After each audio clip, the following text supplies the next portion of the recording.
Hello, everyone. I think my face is bleeding. The cat got me. Cat got me. Right on my lip. Hello, everyone. Hi, Junkie. So he was behind my monitors, and then he was peeking up over my monitors. So I picked him up, but he doesn't know how to retract his claws because he's a little idiot. And when I brought him down, his little claw got caught right on my lip. The orange one, of course. Of course. Hey, Vlad. Okay. We've done a little bit. I did a little bit off stream today. We did a little bit off stream today. Joel's giggling about something, which is very worrisome. If you see my face start to gush blood, ignore it. I will. Oh, so welcome on in, everyone. How's everyone doing today? It is Thursday, my dudes. It's almost Friday, which means it's almost movie night. We are going to be watching The Lost World Jurassic Park tomorrow in the Discord at 5 p.m. Pacific, 8 p.m. Eastern, if you want to come hang out with us. It's a little, yeah, I know, right? You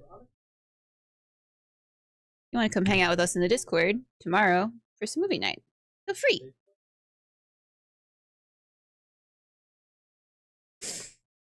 Movie night is a little chatty.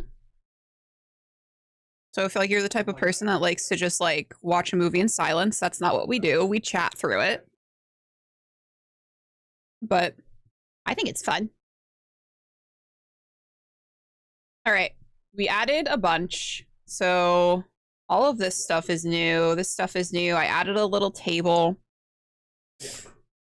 What's up, Lumix? Haven't seen that movie since it was in theaters.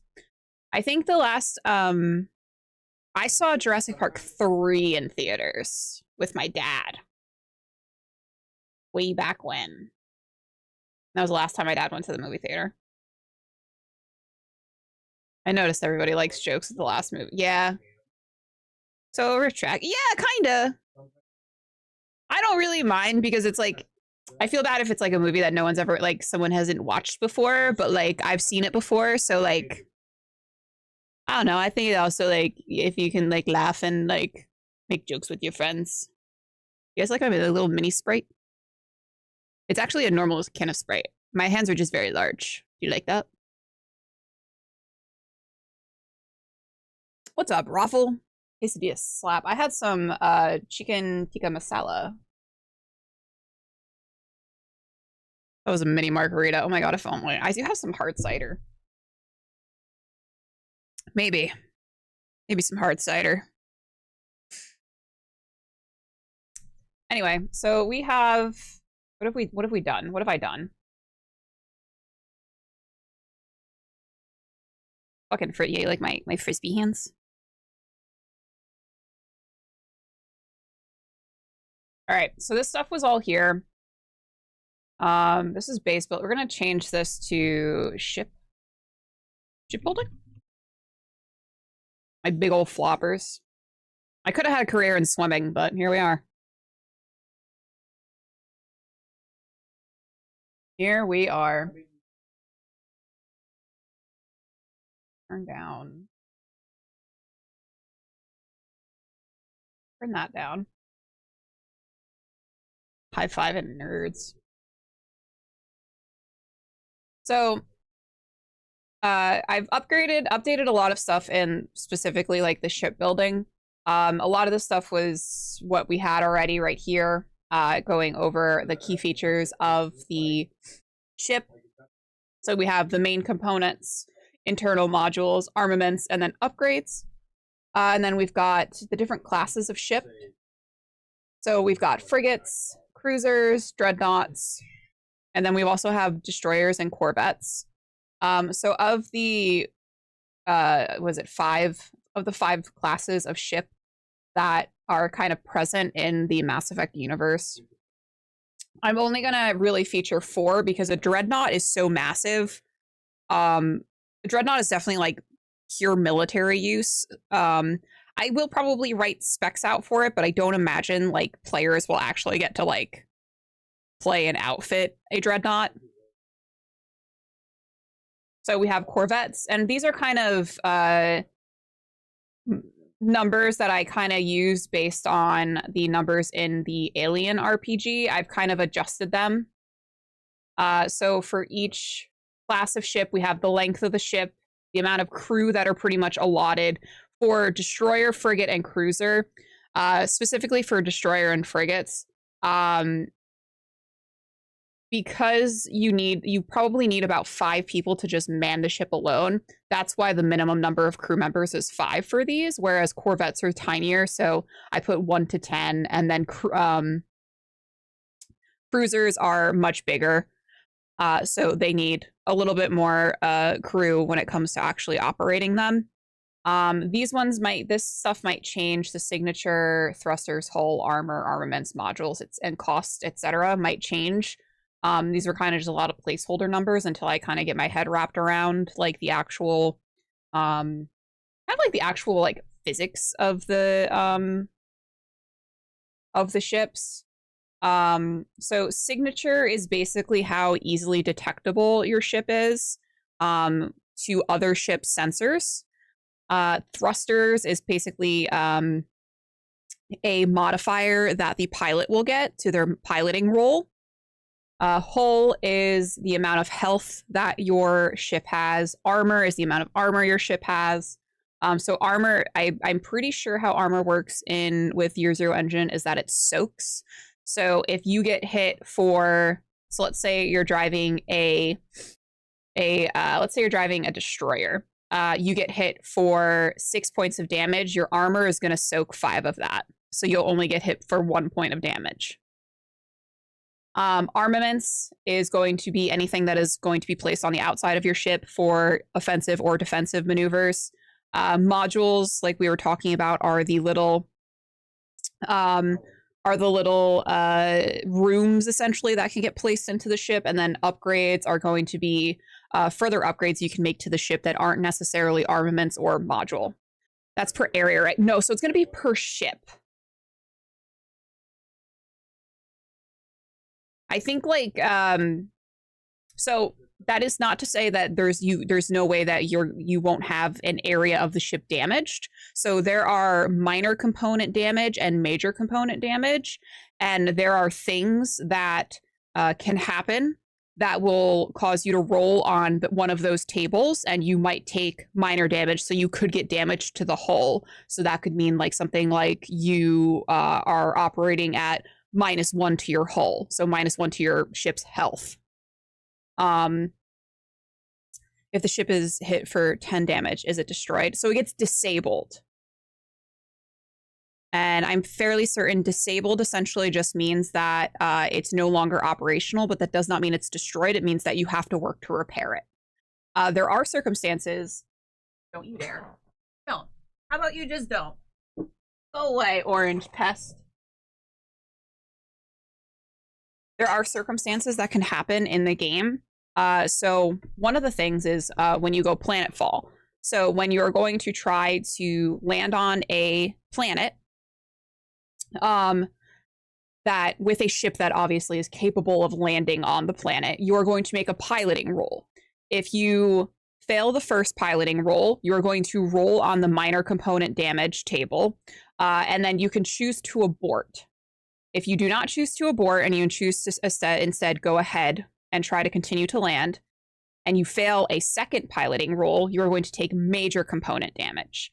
And then if you still try to land and you fail the third time, your ship crashes and kills everyone on board.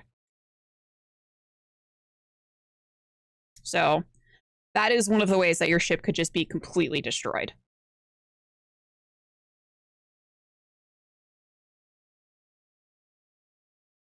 Which I think is not necessarily like a terrible outcome for the thing, just because you do have like 3 shots at this, right? And if at some point you have to be like, oh, we're either gonna like all die or we're gonna abandon this landing. Shut the fuck up. I'm not stinky. I'm good smelling. What's up, Justice? Thank you so much for the 7 months, man. I've drunk too much. Hell, listen, I love a little Bailey's. Gonna use escape pods during landing. I think that I would... Because if you think about it, right? You are already in rapid descent, probably, if you failed, like, that second roll. You're probably, like, in rapid descent. So I feel like the third piloting check is to make sure that you don't crash. So I feel like I would maybe allow you to try to use the escape pods, but it's going to be a check. You know, like, escape pods aren't like a get out of jail free card. It's like, you fucked around, you found out. Yeah, you're probably not going to use escape pods in atmosphere.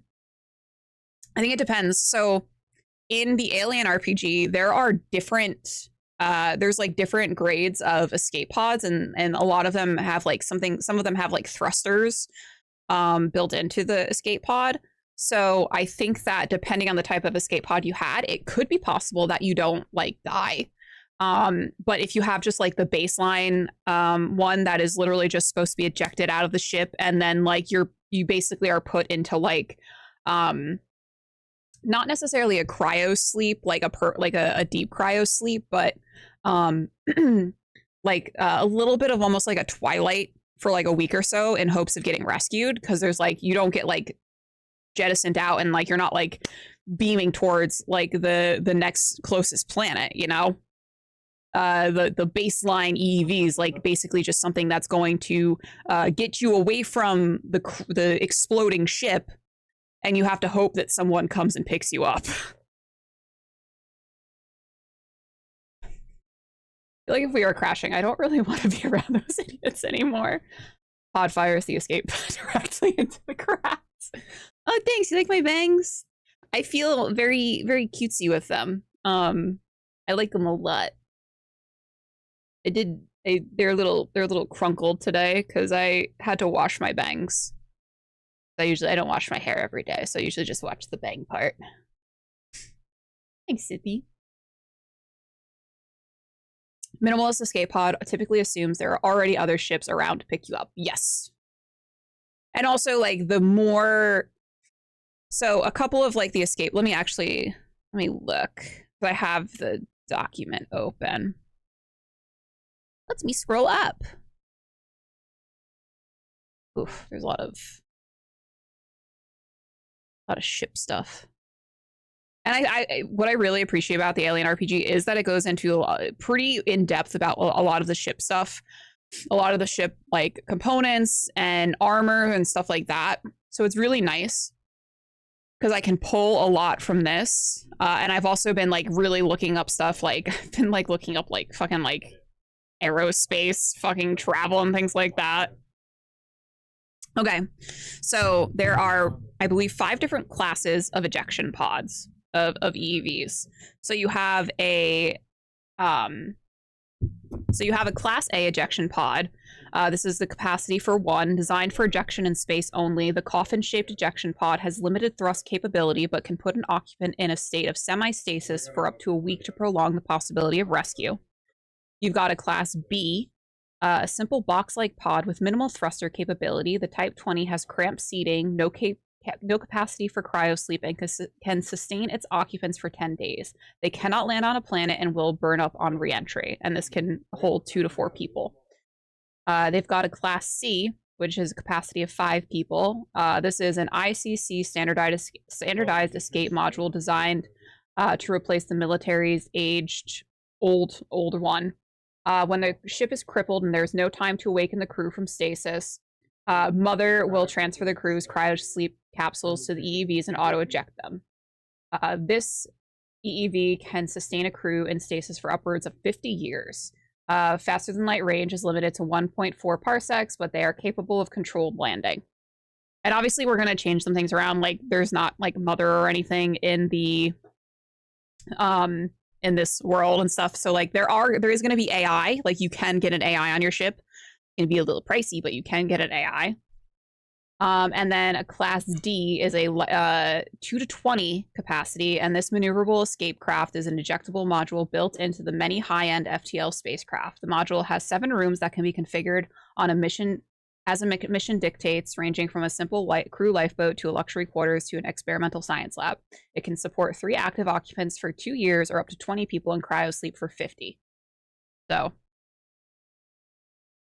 the more you spend on it, the more likelihood that you'll be able to survive all sorts of events. I'd assume that it's harder to land bigger ships on a planet. Yes. So like a dreadnought is going to be impossible to land on a planet. Cruisers can only land on low gravity planets.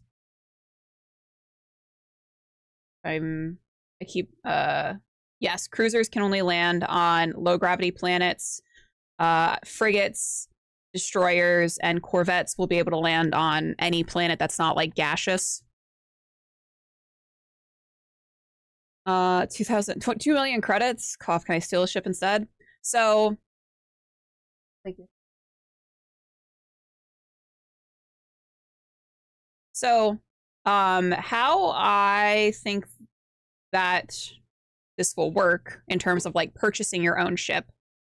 So buying your own ship, the ship prices listed are common for each class used within the Milky Way. Older models of the same ship will be cheaper, but also less reliable. Most vessels are corporate or military owned, meaning most crews are contracted employees or work for hire. Corporations will often lease commercial vehicles to an experienced captain or crew with the option to buy at a later date. A typical lease will cost you 2% of the ship's total price per year. For example, a ship costing 2 million credits will cost 40,000 credits to lease for a year. Lay down. So, depending on like what your crew's like main source of income is, like you could very feasibly like buy out a ship within a couple of years. Or you could just let the lease end and then fucking trade up, you know? Maisie, leave him alone. Oh my god, you're such a bitch. Name the module Hard Landing. Intentionally grounding a dreadnought during an intense scene. Yeah, I feel like a dreadnought is about 1,000 meters long. I feel like if you were to essentially ground a dreadnought, that's essentially an extinction event for anything on that planet that you're landing on. What's up, Glass? How's it going? You know, like a 1,000-meter object hitting the planet at high speed. Like you're essentially like, it's essentially like an asteroid hitting the planet, you know? Well, you know, technically it's possible. I'm doing pretty good. Hey, can you just chill the fuck out? Hey, relax. A little over half a mile long, not too bad. Yeah, I think that's like a planet destroyer type of object if it were to collide with a planet.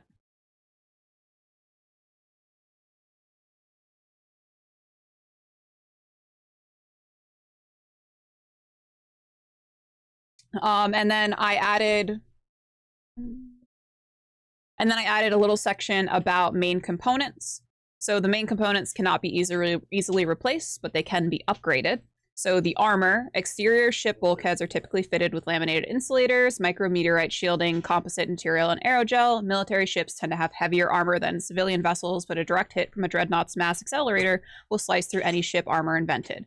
The armor of a spaceship is measured by its armor rating, which works in a similar way as armor on vehicles or personnel. The bridge is the brain of the ship. Sensors, communications, and engines are all controlled from the bridge. The ship commander and pilot are stationed here. An asteroid with a diameter of roughly 7 to 8 miles is considered the minimum potential size, potentially cause global extinction, potentially creating a dust plume that could block sunlight and disrupt the climate. That's if it's a Earth-sized planet. If it's bigger, like you probably need a bigger sized thing to like, sorry, my lip hurts from the fucking cat. to hit in order to cause like an extinction event, but like if it's smaller than Earth. Yeah, and the speed of the object, and then like probably as well as like the gravity of the planet, whether the planet is high, low, medium gravity. That being said, a dreadnought would nonetheless cause, yeah, catastrophic damage. Yep. We've got sensors. Spaceships can be fitted with an array of different sensors. They are broadly divided into passive sensors, such as optical, infrared, and radio telescopes, and active sensors, such as wave radar arrays. And then we have the communication array. Spaceships are fitted with a range of antenna and relays, some for interstellar mass effect relay communications and other for intrasystem communication.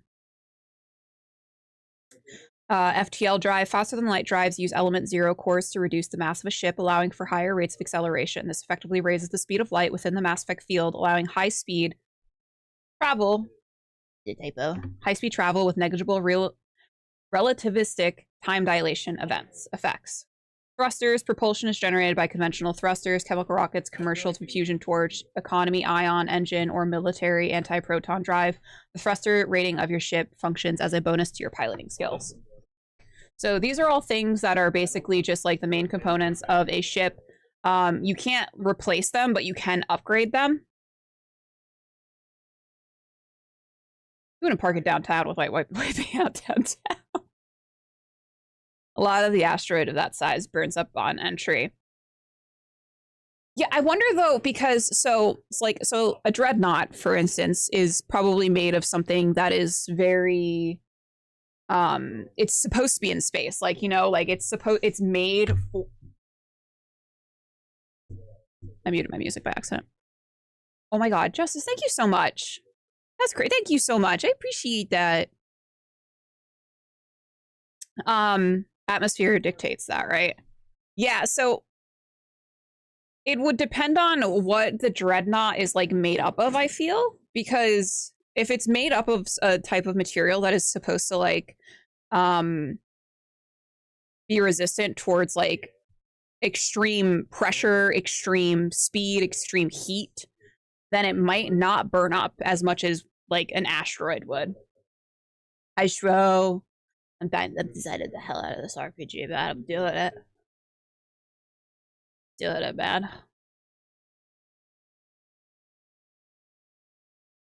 And then we have the internal modules. Internal modules come in different sizes and are divided into size categories with Roman numerals. A size 1 module is the size of a personal vehicle, while a size 5 module are as big as large buildings. A ship can hold up to a certain number of modules of each size. It's possible to fit a smaller module into a slot for a bigger one, but not the other way around.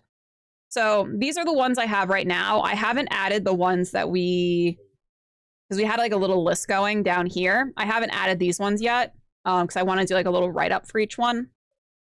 But right now we've got an artificial intelligence, a self-aware computing system capable of learning and independent decision-making. Creation of a conscious AI requires adaptive code, slow, expensive education, and a specialized quantum computer called a blue box. A ship's AI is capable of running the ship while the crew is planetside and providing them with vital logistical information. Life support, machinery needed to keep the crew alive in space on the ship. This includes air scrubbers, which are carbon filters that clean pollutants out of the air, pressure regulators that maintain the correct pressure of oxygen and other gases in the pressurized hull of a ship, and artificial gravity to simulate the standard gravity of Earth. Depending on how many people need to be supplied and supported, life support modules come in many sizes and price levels. We've got a cargo bay, an internal cargo hold with external loading doors. Cargo doors are typically included, and larger cargo bays include movable H-frame cranes to assist loading. The maximum load and cost of the cargo bay depends on the size of the cargo bay module. And then we've got a docking umbilical, and this was something that was part of a ship's AI is capable of killing the entire crew at will. Also that. So a docking, this is actually something because we don't really see in Mass Effect, we don't see like ship to ship transportation happening. And I like the idea of there being like a docking umbilical, which is something that you run into during like Alien. So I kind of want to implement that because I think it's a very cool thing to have. So a docking umbilical is an airlock, an extendable umbilical tunnel that enables docking with other ships. A ship without a docking station must land inside a hangar or let smaller ships into their own hangar for the crew to enter or exit the ship. And then we've got the emergency escape vehicle. All Citadel sanctioned starcrafts are required by law to have EEV pods or escape shuttles to accommodate the ship's entire crew. This is not always enforced. And I think that would be in terms of like, you have like mercenary ships, like the Batarian pirates, I imagine, don't really give a fuck about like safety protocols. Galley, where the meals are normally taken on ship, includes a simple kitchen and refrigeration unit. The capacity and cost of the galley depends on the size of the module. We've got the hangar, allows smaller ships to land in the belly of yours, includes a system of airlocks to allow entry without decompressing the entire ship. How many ships the hangar can accommodate depends on the size of the module. And then a med bay, an infirmary and laboratory that typically includes surgical kits, Medigel, and a selection of medical drugs. Spell laboratory. Get out of here. Laboratory. That's what I did. Laboratory. Salvage crane, a powerful crane mechanism that lets you salvage starship wrecks and space junk, pulling it into your cargo hold or attaching it to your tractor hitch. So this would be really fun for like people who maybe want to play more like space trucker type crew. Luckily, the vast majority of ship AIs are not true AI. Citadel Council law forbids the use of true AI. I was thinking though too, like, because like obviously we have ED, which is like a Cerberus thing. So like if you're like with like a Cerberus unit, I think that would be fun to have like more something that's like ED based. And then if like you want to get really crazy and have like your campaign actually take place in like Andromeda, you would have like something, an AI that's more like SAM based.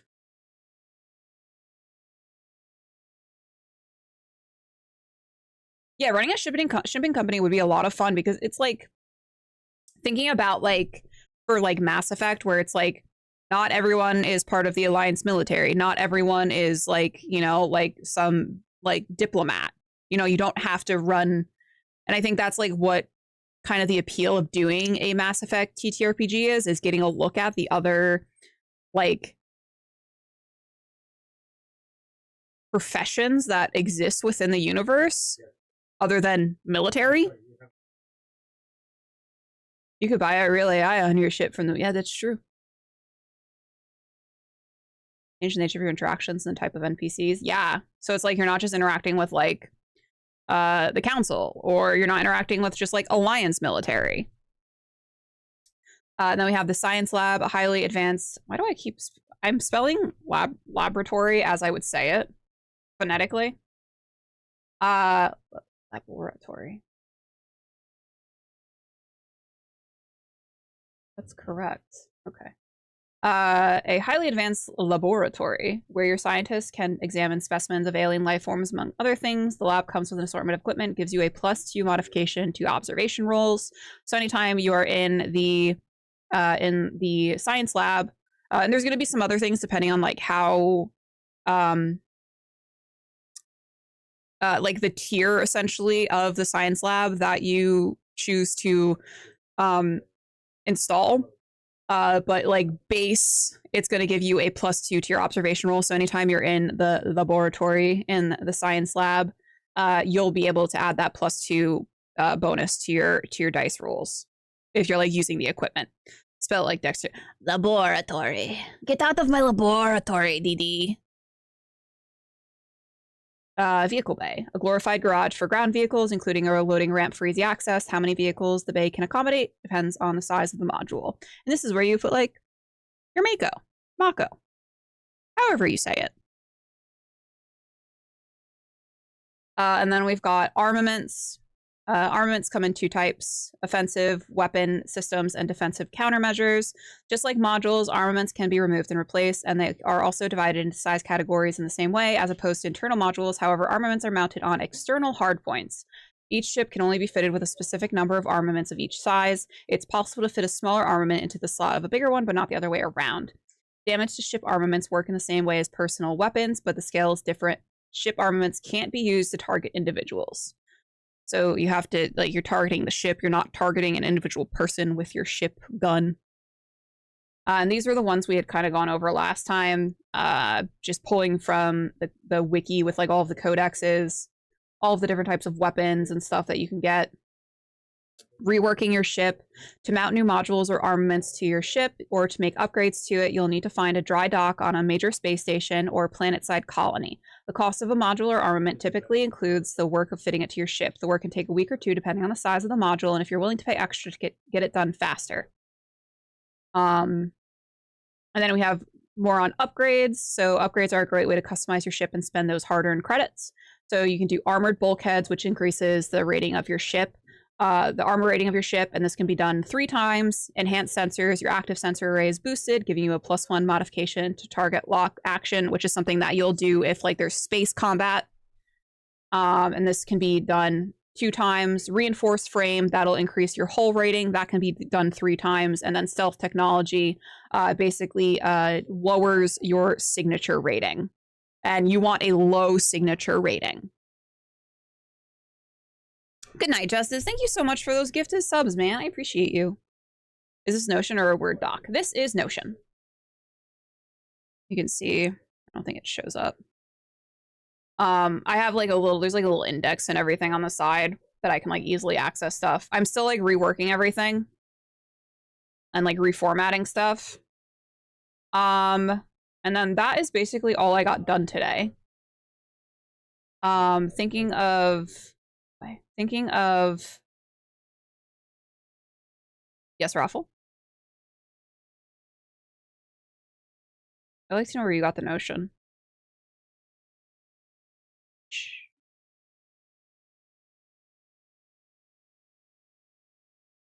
How many pages it will look in book form? I anticipate that this will probably be, by the time it's all done, I think maybe like 20 or so pages.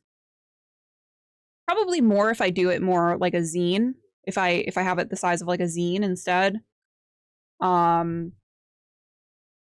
course, I could always do it where it's like character creation is in one little booklet, ship stuff is in the other, and then I can have like combat in another, that kind of thing, or whatever.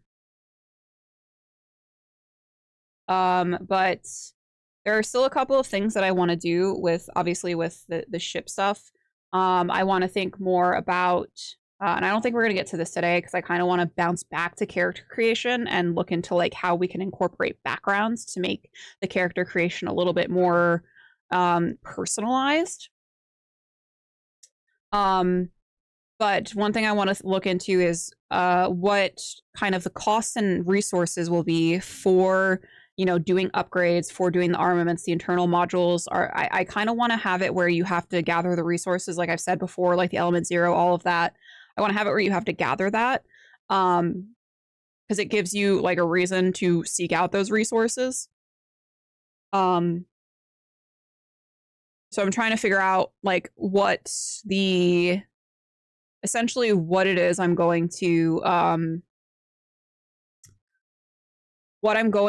kind of make the basis of those resources, like units, how you're going to gather them, how much is like the ideal amount for doing these upgrades. And that's going to be probably a balance thing in terms of figuring out. Oh, thanks, Sithy. You're so smart when it comes to this stuff.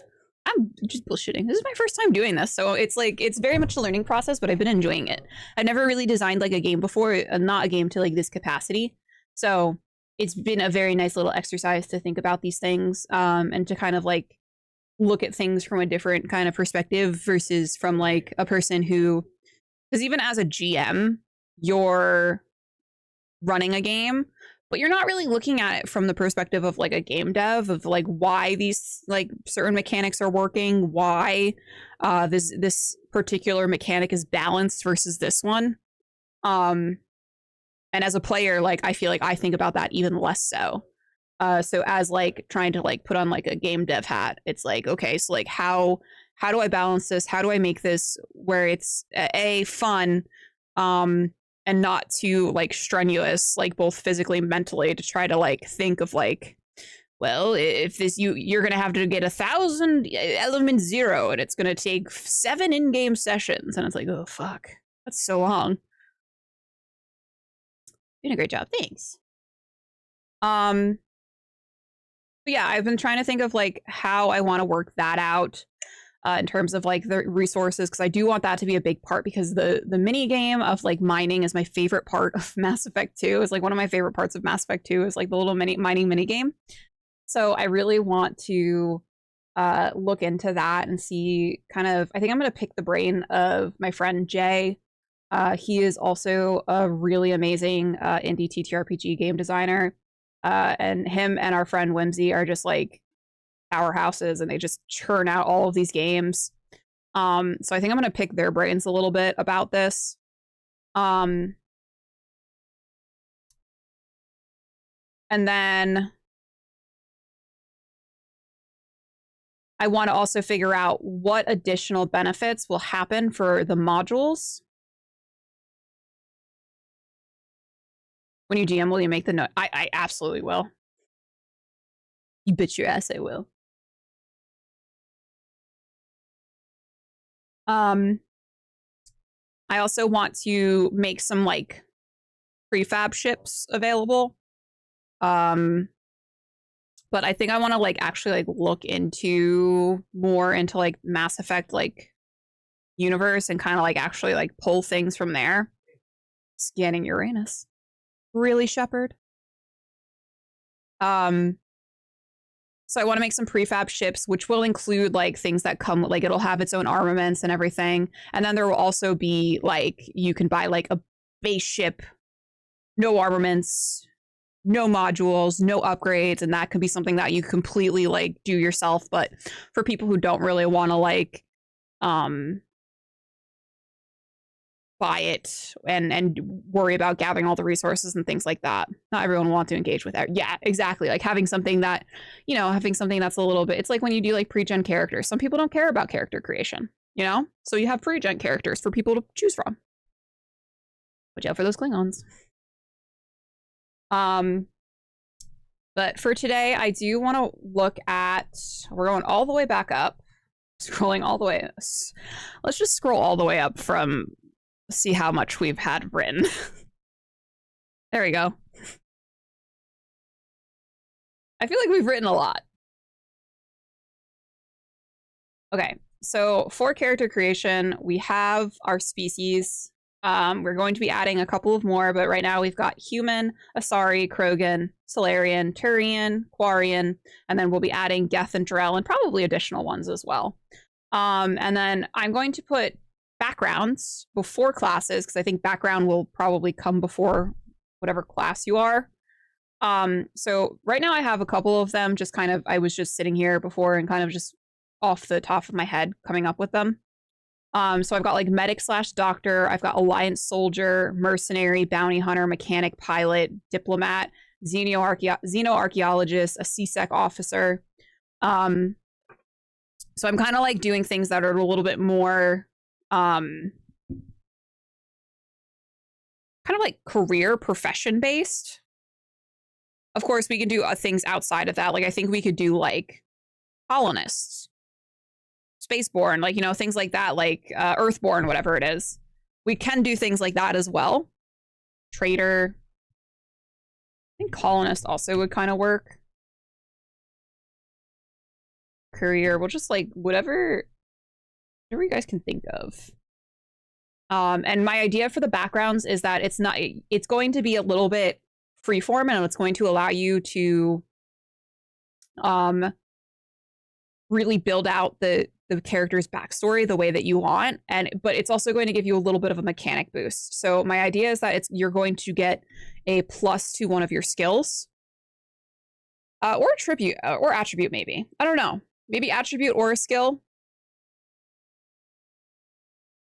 I think maybe you get a bonus to your skill depending on what kind of thing. Corporate yes man.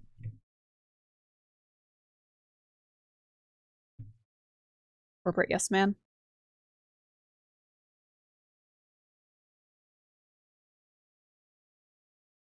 Lip hurts, man. Fuck that cat.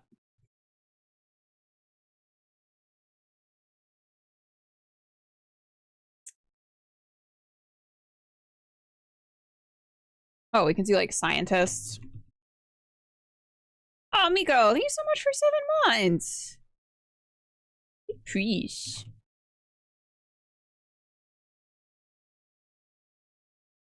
Got scientist. What else can we do? And like when I'm going to write the descriptions for them, it's going to be a little vague. So it's going to be like whether you were a field medic or a doctor in, on the Citadel, blah, blah, blah, blah, blah. And then obviously I think that they would be getting like you probably get like a plus to your first aid, obviously, as a medic. What do you find folks doing here? We're doing pretty good. We're going over our Mass Effect TTRPG that we're working on. I decided that I wanted a little bit more courtesan, spy. What are the Asari called who are like, are they just called strippers? But yeah, I wanted a little bit more personalization when it came to like the character creation. So I want to add backgrounds to give a little bit more oomph to the character creation, because right now we only had species and space stripper and class. So I feel like with like a background, that's going to add a little bit more like backstory that you can input into your character. Matriarchs.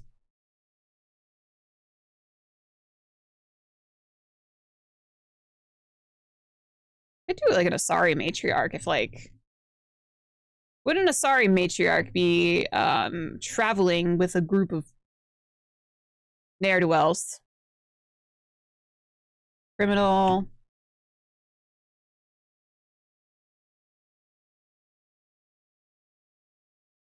I say like fixer.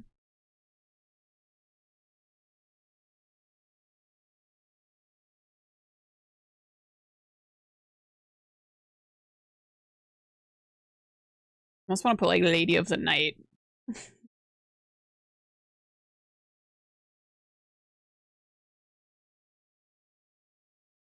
Could do like journalists. And this is like a list that I want to be pretty extensive, and also a list that like I'm going to encourage people. Like if you have an idea for a character backstory that's not listed, work with your DM and to build a character background, and then just like put whatever skill you think should be associated with that background. Freelancer. Vigilante. Bum.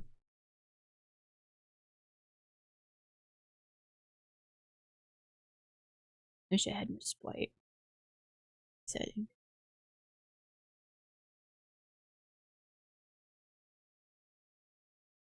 I'm thinking like Garrus Vigilante.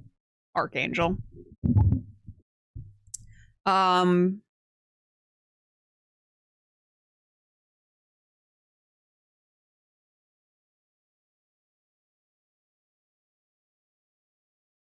Scientist, and this could be like could be broken down further. Like you could do like biologists, geologists, etc.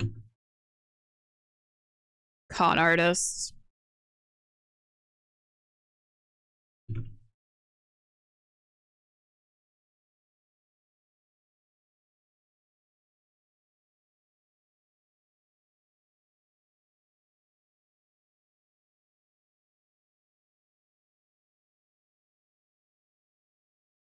You ever just hear a noise and you're like, where's that coming from?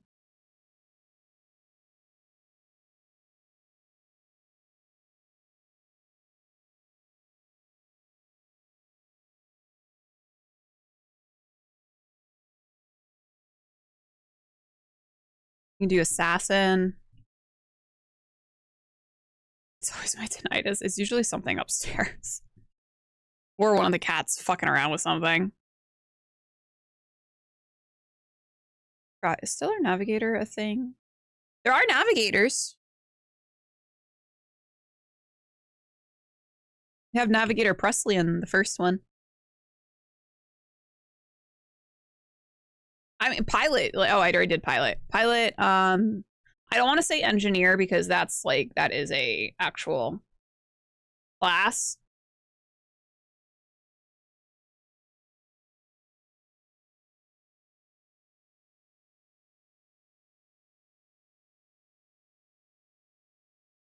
I want to be a pilot named Joker. I'm sorry, that position has already been filled.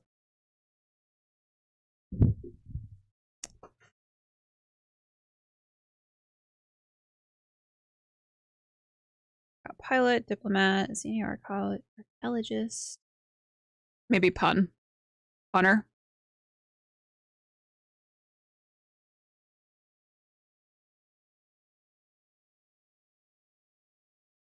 You can do like entertainer of some kind.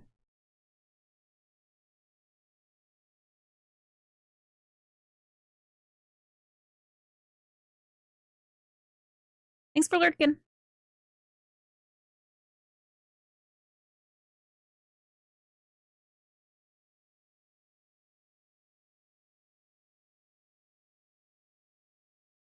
Yeah, and I think I'll also add like to this a lot. It's kind of sportsman.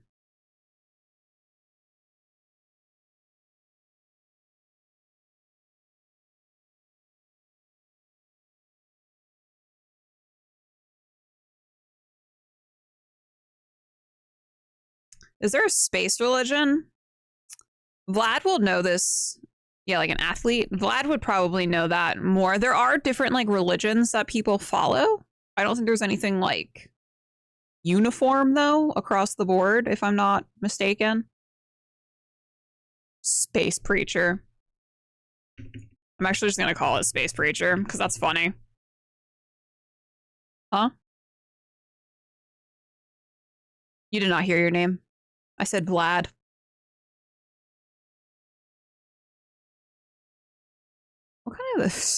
What kind of sports do they have in that? Yeah, I don't know. You think they play like space baseball, spaceball, baseballs? You think that's a thing? Space holy roller, spitball, gambler.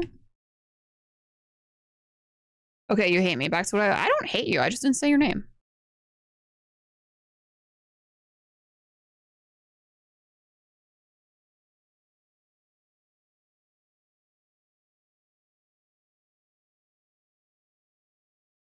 Is it still a thing? That's funny.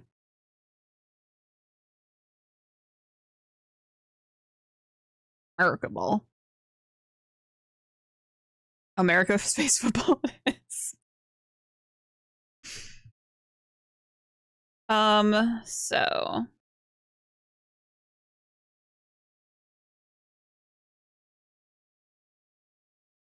underground. You've got athlete, space teacher, mathlete, nerd, accountant,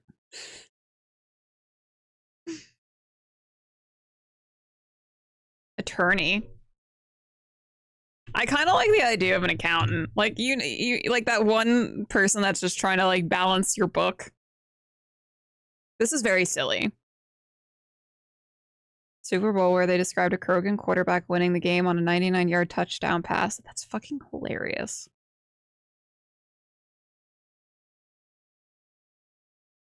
Oh, you could do like Cerberus agent.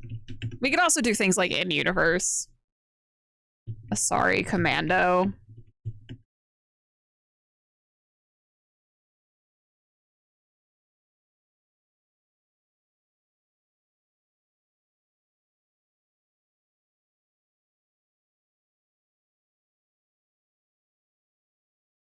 To kind of go with like Cerberus agent, Asari commando. What's like the Krogan warlord?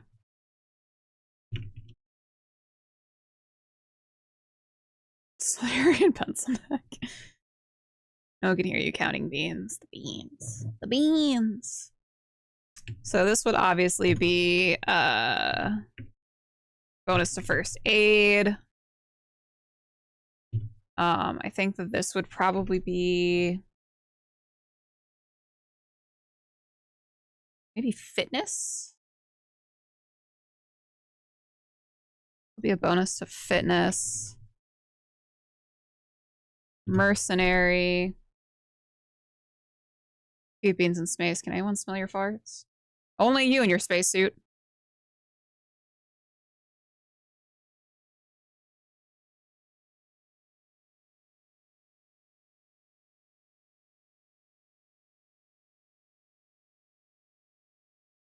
I'd say mercenary is probably going to be.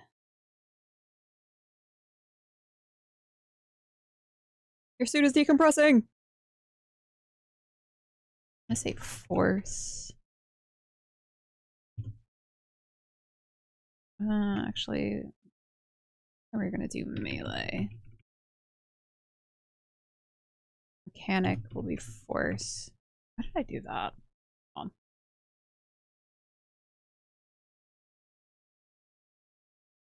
I don't know why I put a space there for some reason. How did I do that? Whatever. We'll fix that in post. Wait, it's repressurizing somehow. The longest fart known to man. Piloting. What did we name this? Did we name it manipulation?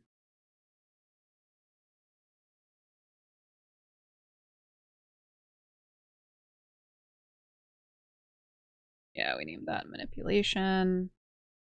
Diplomat's gonna be manipulation. This is gonna be observation. CSEC officer will probably be...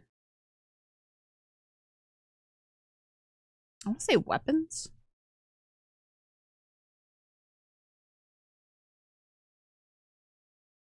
Trader will also be manipulation. I think I have an investigation. Do I? Could be insight. Interrogation. Manipulation essentially is that. Yeah, I don't have investigation. That would probably be like observation.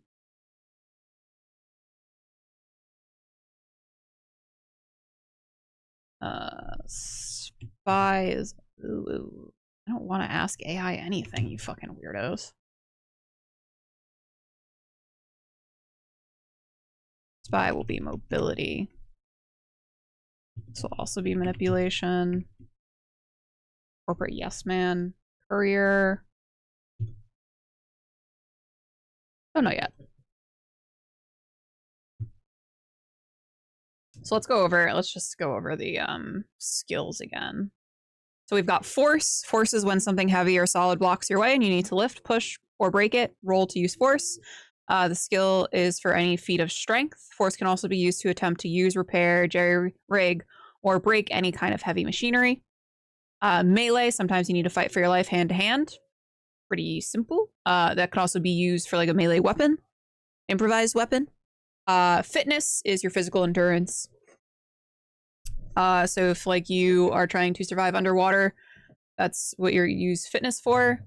And then we have weapons, use of the weapons skill to fire all types of ranged weapons. Pilot is for obviously piloting. Mobility role is to perform any action that requires speed or motor control. Mobility is also used for stealth. Might make sense to organize the backgrounds by the relevant attribute. Yeah, I'm probably gonna go and reorganize some stuff, but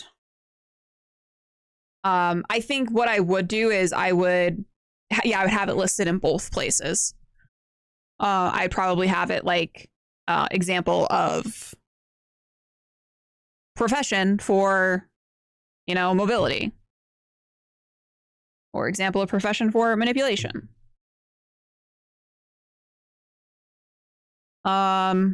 Wits is tech, observation, and survival. Empathy is first aid, insight, and manipulation.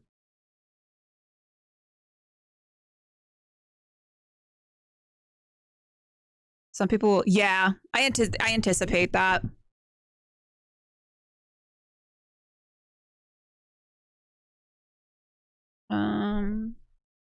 Honest, I kind of want to make them insight. Courier, mobility,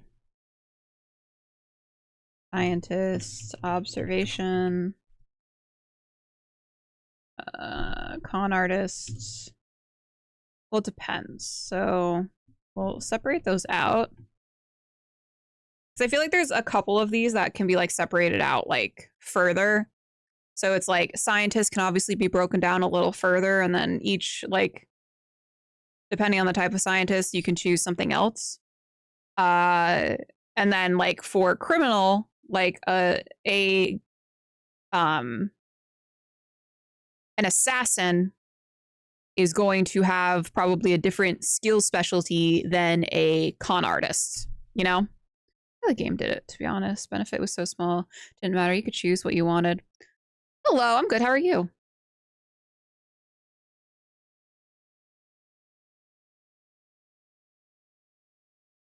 Con artist is going to be obviously manipulation. I think fixer would be insight. Assassin is going to be mobility.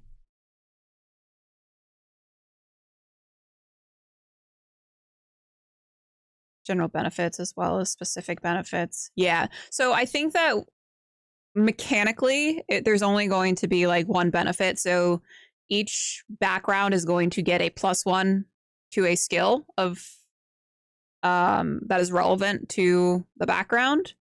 And then there's going to be like probably a little blurb on each background, but it's also going to very much allow for the player to build out their character the way that they want, which is essentially what I really desire is to give them a way to like give them a list of stuff to kind of like, okay, here's like a bunch of different like professions and other like backgrounds that you can choose for your character. And here is a mechanical benefit that you can have based on your choice and background, but the rest is up to you. You're not going to get locked into a box as to like what your character actually is. Because like I want them to be a little bit broad.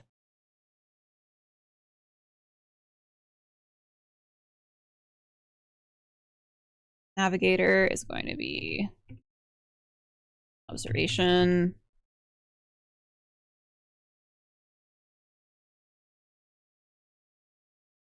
Entertainer.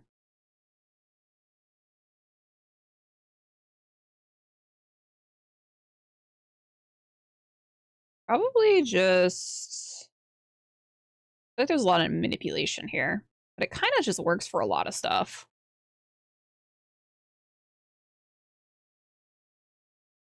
Where's it? Athlete would have to be fitness. Gambler would be insight.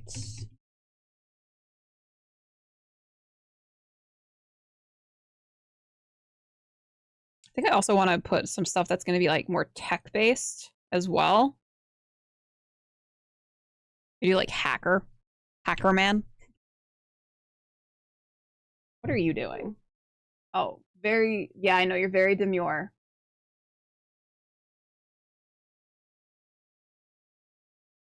I don't trust that little orange bastard.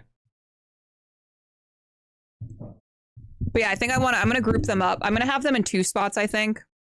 Hackerman, yeah.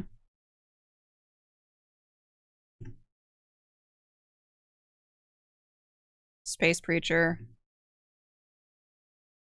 Manipulation. Go away, stupid fucking AI. God fucking damn it. Attorney. Attorney might be insight.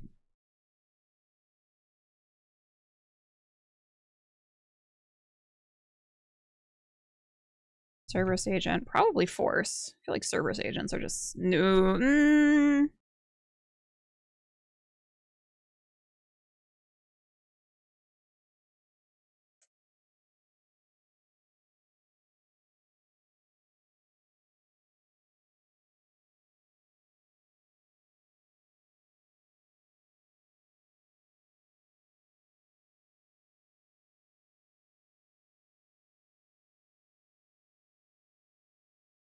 I'm gonna do force. We might change it. Sorry, Commando is going to be insight because that is the basis for biotic powers. Actually, Krogan Warlord's gonna be force. Cerberus Agent should be weapons. Okay, how no? Yeah, I hate that too. I'm like, go away. Fuck out of here. Get out of here. Ugh.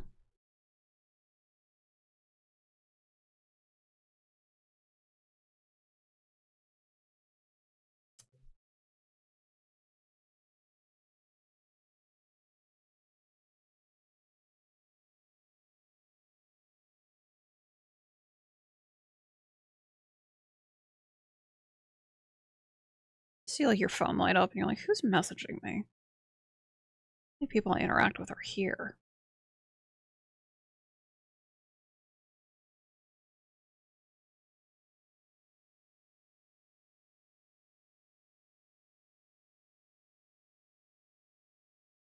Bounty Hunter. I think Bounty Hunter could be a lot of things. Did it vibrate in your mind? No, it didn't. It's on the opposite side. Smuggler, you're very smart. You're very smart, Shro.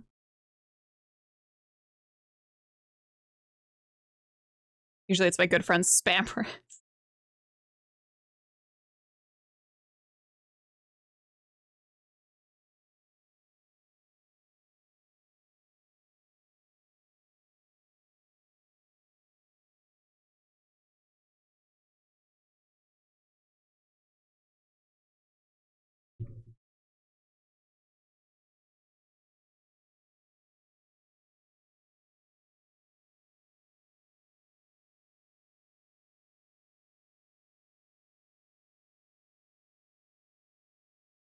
That would be manipulation.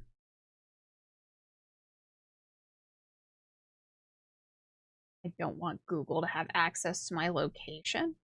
Get out of my face!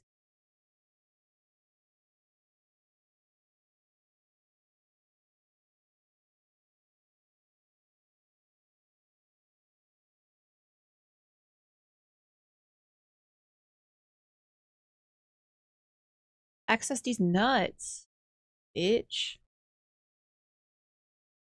Fucking jerk.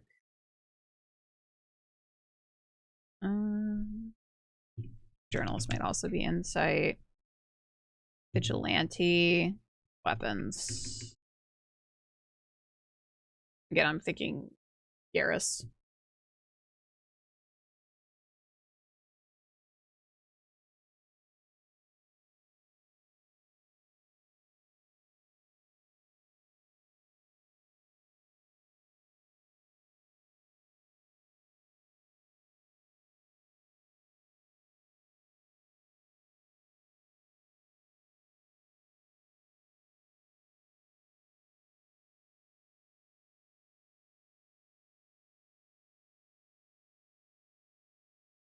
Maybe Korean veteran. Weapons.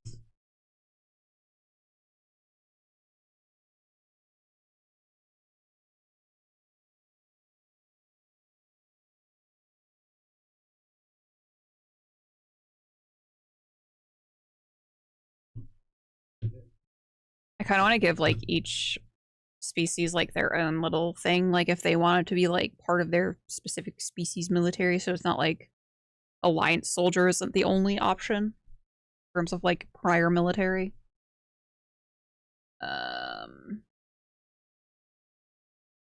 Ability.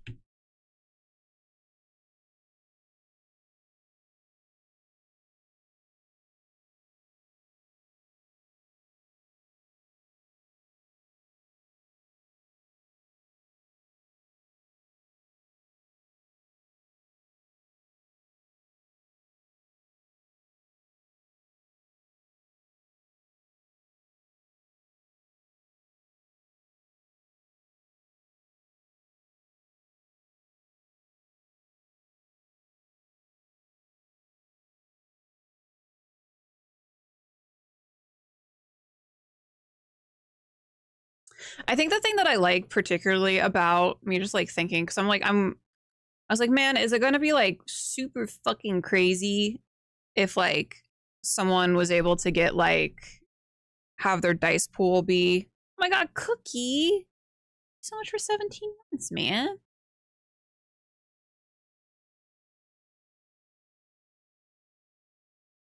Thanks. Because when you're doing like the character creation, you get 14 points to distribute for your attributes. You can only have a 4 in the attribute unless it's a key attribute, which can have 5. And then your skills get capped at 6. So it's like you could be rolling like 12 dice. But the good thing about this system is that it's not like you have a plus 10. It's not like you can get like a plus 10 to your rolls because you could still just be rolling all ones. You know? It's not like you get like a plus 14 to a roll, so like you're rolling a minimum of 15.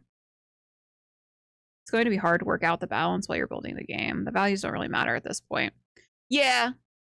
I just don't want to commit to like a mechanic and then be like, I don't know that this is like working like balance wise. But I think that like it doesn't matter really in the end, like if you guys have like an extra dice from your background profession.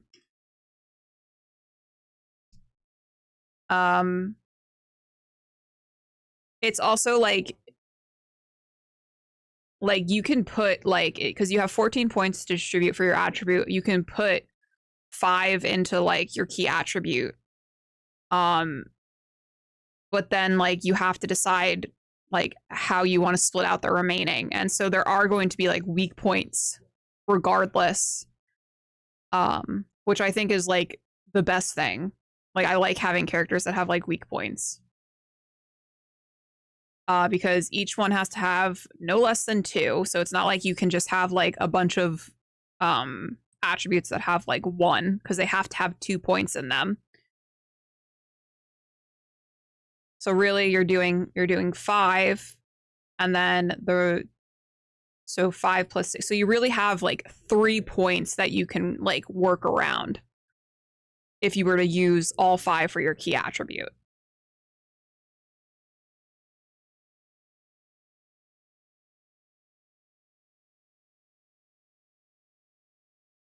Yeah, I'm not worried about that. Okay. I was just thinking out loud. Just making sure. Yeah, I know there's going to be, I know Ad says something about, he's like, I want to try to break, they just make like min max. But also like the good thing is that because I am building this off of the year 0 engine, like it is pretty well balanced from the get-go. But I will encourage you guys to try to create the most broken fucking characters you possibly can. I think that's like going to be like one of my challenges to you for one of the playtests is please try and build the most broken fucking character. And we'll see how it plays. Stress test, yeah.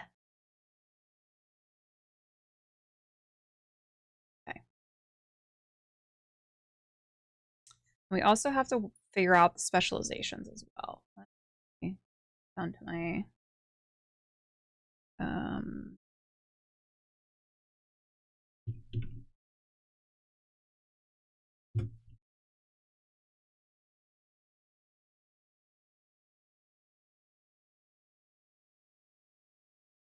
I was saying I was saying to Add earlier, I think within the next like 2 or 3 months is like when we'll probably start doing like the actual playtesting. I could probably start doing it now, but kind of got a lot on my plate right now. So I think within the next 2 or 3 months we will. And I think the thing I'm most excited about is doing like layout design. Space janitor with a +1 in cleaning. Be survival? Oh my god, we have survival too. Let's go. Bounty hunter's gonna be survival.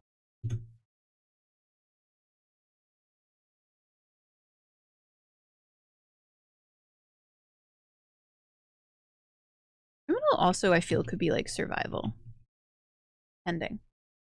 Again, we'll kind of sort them out a little bit easier, but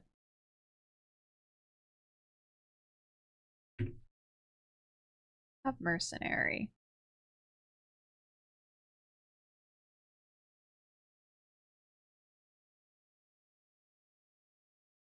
And I think I might actually make this into like a table.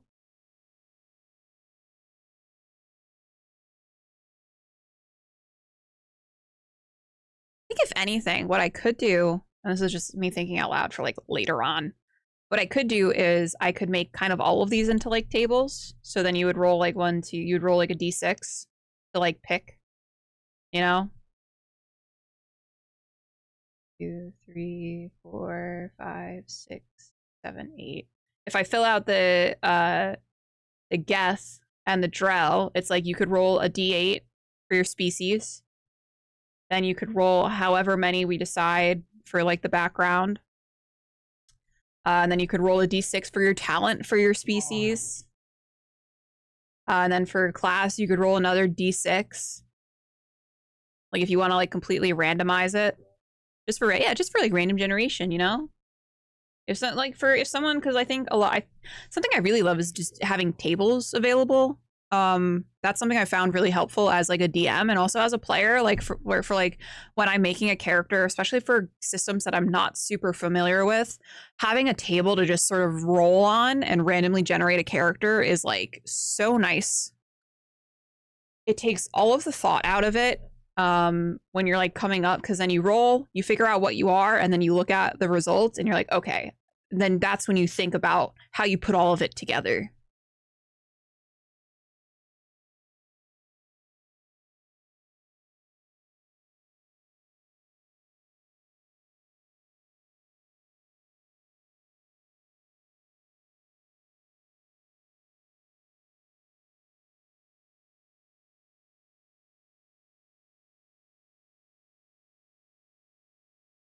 I do that in chat. And that's what I was telling I actually sent the Kickstarter to some of my friends for the Shadow Dark, and I was telling them about it. And I was like, and because my one friend loves tables.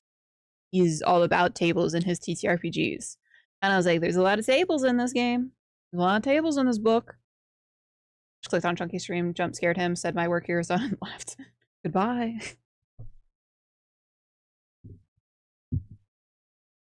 Tables on tables. I'm gonna write that down so I don't forget, because Myriad will forget. Tables for character generation.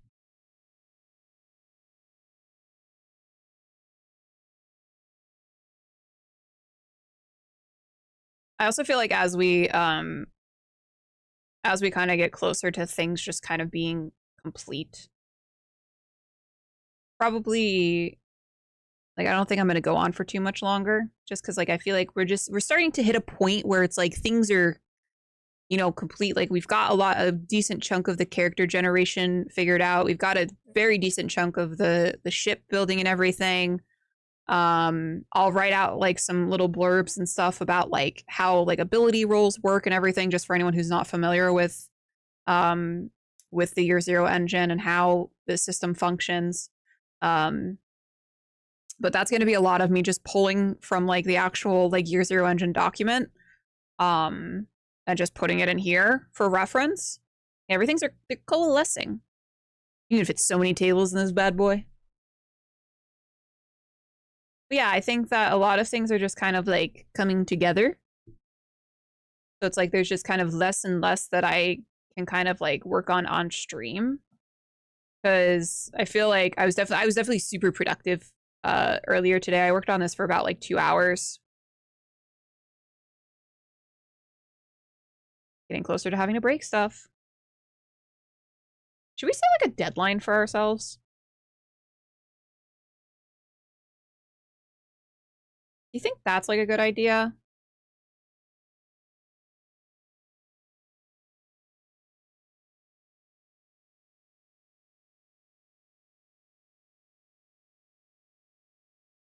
What if I say first playtest May 3rd? that's gonna be my deadline for myself. I want to do the first play test on May 3rd. Targets. There you go. Talking corporate again. And more so work. Yeah, but I also want to, like, I feel like, because here's the thing.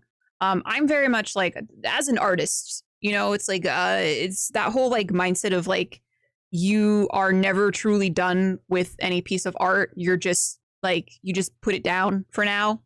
Because if like you keep working on it, you could just keep working on it.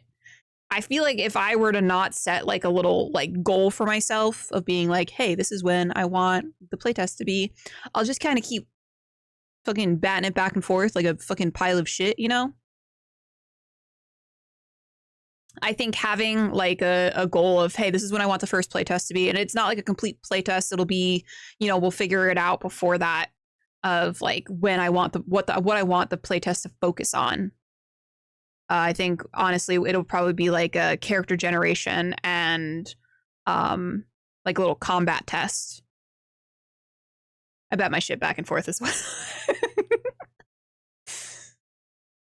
My mom used to say that to me.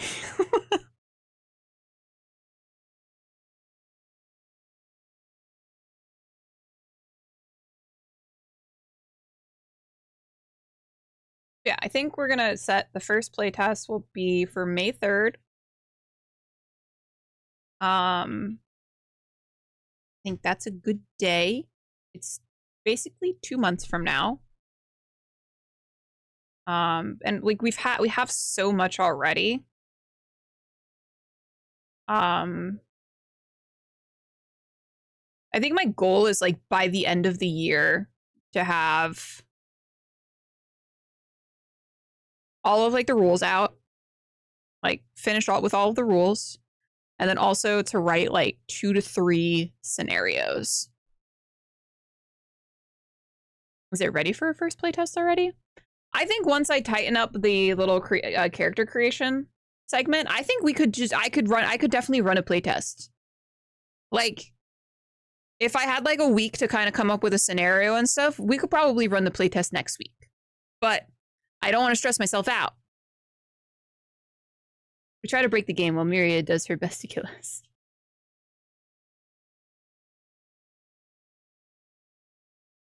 You want to make my birthday thing? That way you don't gotta worry about 3 shut. If you want, if you're okay with that, Ad. Happy birthday to Ad.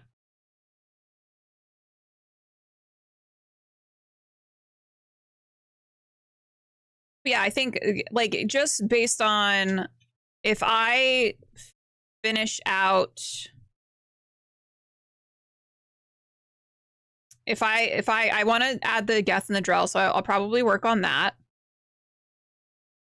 Maybe break that May 3rd first playthrough goal into intermediate. Maybe. So we'll do. Yeah, I know what I got to do. I know what I got to do. So we need to finish the character generation, which is going to be easy peasy. We have to do the Geth and the Drell, and then we finish out the backgrounds, and that's going to be easy peasy lemon squeezy. And then I just need to add in like rules for combat and things like that, which is something I'm going to be pulling from the Year Zero engine anyway. So like that's not anything that's going to be super like high stressing or like super brain power. Because that would be like what I want to do for the first playtest. Identify the minimum set of rules. So we need character creation and combat. Character creation, we'll do skill rolls as well, but that's really easy. I know how to do that off the top of my head anyway. So really all I need is this stuff. All we need is character creation, skill rolls, and combat.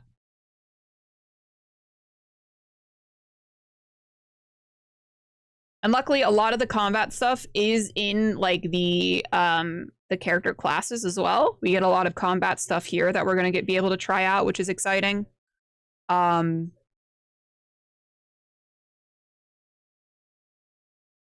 Yeah. That's like all easy stuff to do.